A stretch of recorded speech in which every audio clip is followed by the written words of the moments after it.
inicio de semana a los televidentes de Televicentro, Noticiero El Comercio TV, y a los oyentes de Platinum FM y Radio Quito, La Voz de la Capital, Noticiero Líder en la Radio. Este lunes recibimos en nuestros estudios al flamante ministro de Recursos No Renovables, el doctor José Augusto Briones, para hablar temas de capital interés, como constituye tres sectores fundamentales, porque eso fue parte de la fusión institucional, sector petrolero tan importante para el Ecuador, sector eléctrico y sector minero. Esos tres grandes sectores va a manejar con grandes desafíos. Sin embargo, acabamos de pasar unos hechos que no debieran repetirse en el Ecuador, como fueron los de octubre. ¿Cómo lograr, bienvenido señor ministro José Augusto Briones, cómo lograr armonizar desde la visión social, lograr un pacto social energético en el Ecuador, como usted ha hablado? Muy buen día. Buenos días, Miguel. Buenos días a la audiencia de Radio Platinum, Radio Quito y Televicentro. Antes de responder a su pregunta, quisiera condenar los hechos que se dieron ayer en Tigua, en el cual unas brigadas del Plan Toda una Vida fueron amedrentadas y se intentó de alguna manera impedir que el gobierno llegue con acción social a los que menos tienen. Estas son acciones condenables, Miguel. Yo creo que nosotros vivimos en un Estado libre de derecho y no puede ser que se quiera impedir a la fuerza el acceso de brigadas que llevaban salud, educación y otras medidas de bienestar. ¿Se han identificado a los responsables? Se han identificado a los responsables, han sido públicamente mostrados, será la justicia la que actúe. Voy a su pregunta, Miguel. En efecto, el Pacto Social Energético es uno de los tres ejes que me he planteado en mi gestión como ministro de Energía y Recursos Naturales No Renovables, por cuanto hay que desmitificar esa paradoja que tenemos. Por una parte, grandes recursos y por otro, grandes carencias porque no logramos ponernos de acuerdo. ¿Qué es este Pacto Social Energético? Consensos mínimos que nos permitan reactivar e incursionar proyectos fundamentalmente en el área petrolera y en el área minera. Le pongo dos ejemplos numéricos como para ilustrar. Ispingo, el campo Ispingo tiene 9 plataformas que nos permitirían tener un flujo de 30.000 millones de dólares. No nos ponemos de acuerdo en una explotación sostenible. Hay que cuidar las fuentes de agua, hay que cuidar el ambiente. El problema es que nosotros tenemos en el imaginario de explotación, voy a lo último, cuando hablamos de minería, el imaginario es lo que pasó en Buenos Aires, carpas negras, conflicto, y no asociamos lo que es la minería legal responsable, por ejemplo, lo que pasa en Fruta del Norte, una explotación sostenible con trabajo comunitario. ¿Qué pasa en Suecia? Usted ve en Suecia por la parte de arriba bosques y abajo están explotando las minas.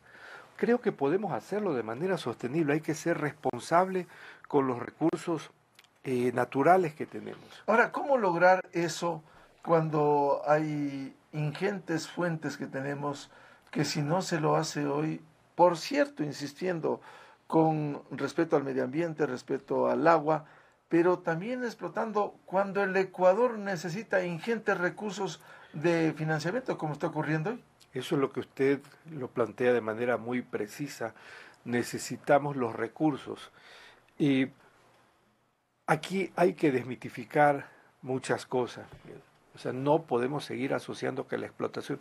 Hay que cuidar las fuentes de agua, eso hay que cuidar el ambiente, pero tenemos que tener acuerdos mínimos de qué podemos hacer.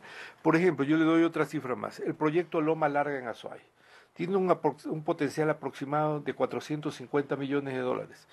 Están los grandes yacimientos, por ejemplo, en Río Blanco, de oro y de plata en Azuay mismo. Por otra parte, hay dirigentes políticos que dicen, vamos a una consulta. ¿Por qué no consultamos a todo el país qué es lo que queremos y transparentamos las cosas?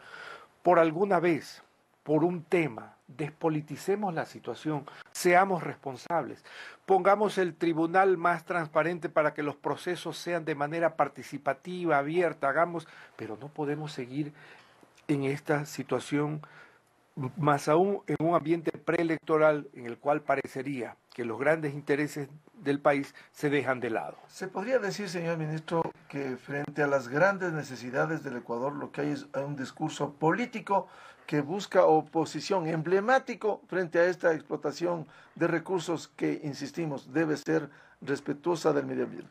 Hay un discurso ideologizado, politiquero, partidista, que, lejos de buscar el bien de las grandes mayorías, trata de fragmentar más al país, y yo creo que esto no puede ser. Al menos tenemos que ponernos de acuerdo en algo, y eso es lo que estamos planteando como pacto social energético. El sector petrolero, señor ministro, ¿cómo piensa usted? Fue uno de los grandes desafíos de su antecesor, el señor Carlos Pérez, el lograr incrementar la producción petrolera. Incluso se habló hasta los 700.000 y no hemos rebasado los 560.000. ¿Cómo va a ser usted? A ver, aquí tenemos que tomar otras decisiones. Yo voy a permitirme, se ha hablado mucho de monetización tratando de satanizar este término. Partamos de algo. Si el gobierno nacional tuviera todos los recursos necesarios que se requieren para explotar el petróleo que tenemos, porque petróleo tenemos reservas probadas. El problema es que se necesitan recursos. Entonces, ponemos plata para la explotación y ¿qué pasa? Descuidamos educación y salud, cuando son prioridades constitucionales y sobre todo es un mandato y una vocación de este gobierno. Ahí surge una figura que es totalmente jurídica, que es la delegación de la gestión de un activo. Yo voy a hablar conceptualmente. La delegación de una gestión del activo significa que la propiedad jamás se transfiere. No estamos hablando de privatización, simplemente usted consigue un socio estratégico que invierte, que administra el activo, que da las mejores participaciones para el gobierno, utiliza a la gente que está ahí y lo explota. Pero si nosotros también vamos a satanizar eso, significa que estamos bloqueándonos en todos los aspectos que tenemos. Es posible incrementar la producción petrolera, es posible llegar a los 700.000 barriles que hablaba el exministro Pérez, pero para ello necesitamos de socios estratégicos que inviertan con reglas claras, manteniendo la propiedad de los activos en el gobierno nacional y ejecutando acciones beneficiosas para el pueblo. Ahora, quizás caemos en un círculo vicioso, lamentablemente, por la situación interna del país. Se requieren recursos, inversión extranjera y nacional. Sin embargo, la situación del país, y hay que decirlo, no genera una plena seguridad. Por los hechos de octubre, subió la semana anterior a 1.418 el riesgo país. ¿Cómo lograr eso? Ese es el consenso que necesitamos. En efecto, subió el riesgo país. Felizmente hemos tenido un rebote que se ha estado recuperando, pero esos son los grandes acuerdos que necesitamos. Por decirle algo, nosotros tenemos un portafolio de proyectos que permitirían, mediante gestión delegada, inyectar recursos para la propia explotación y para programas sociales del gobierno. Y en eso es lo que requerimos ponernos de acuerdo. Por parte del gobierno y del presidente Moreno existe la decisión de llevarlos adelante.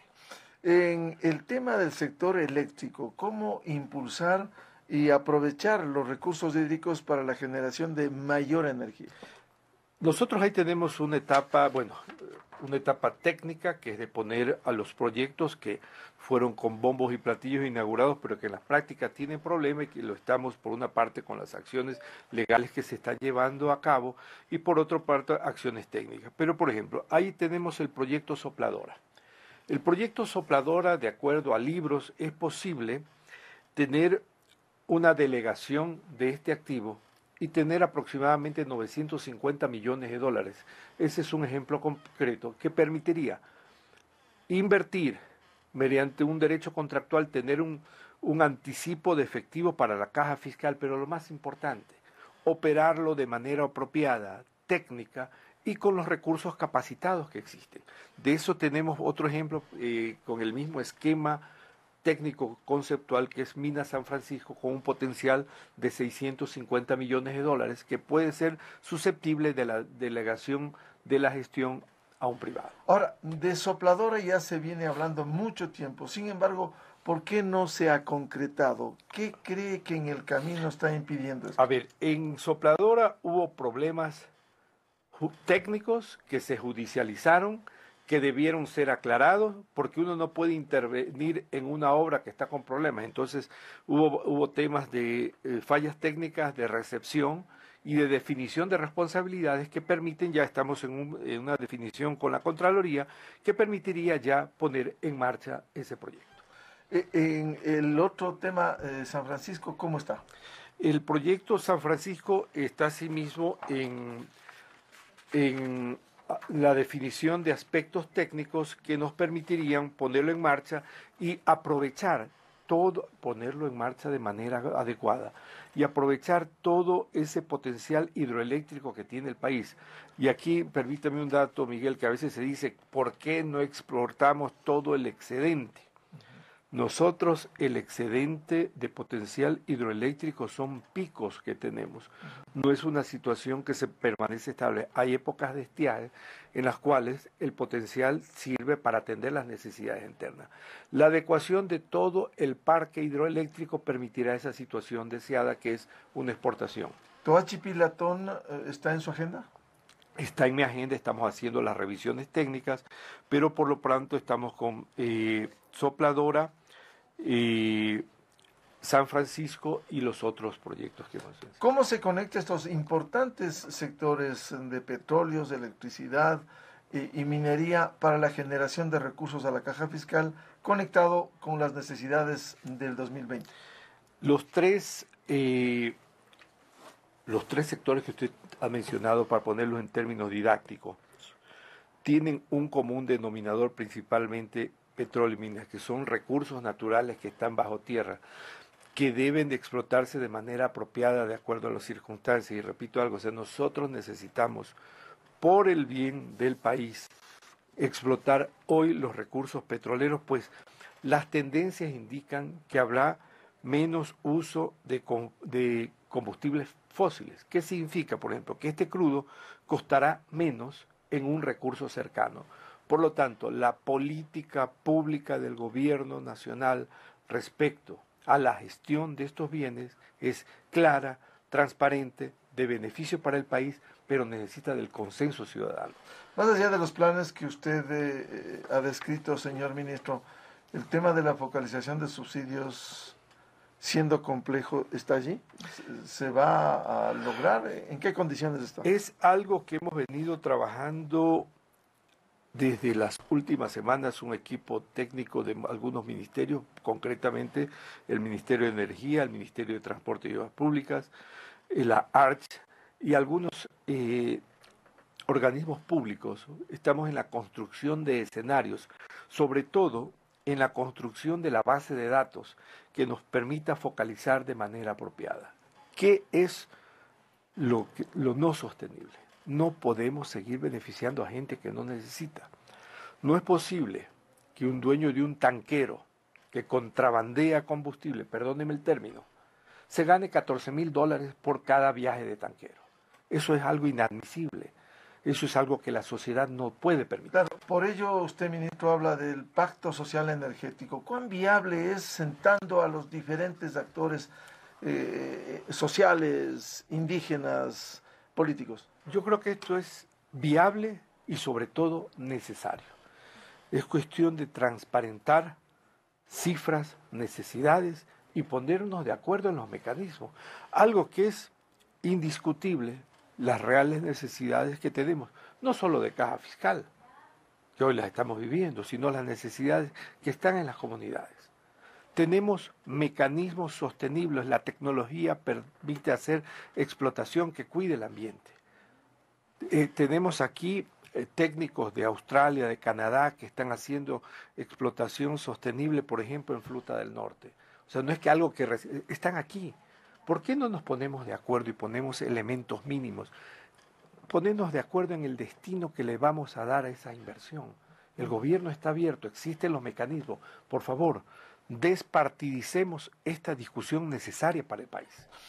El ministro de Energía y Recursos No Renovables, José Augusto Briones, en el noticiero El Comercio TV a través de Televicentro.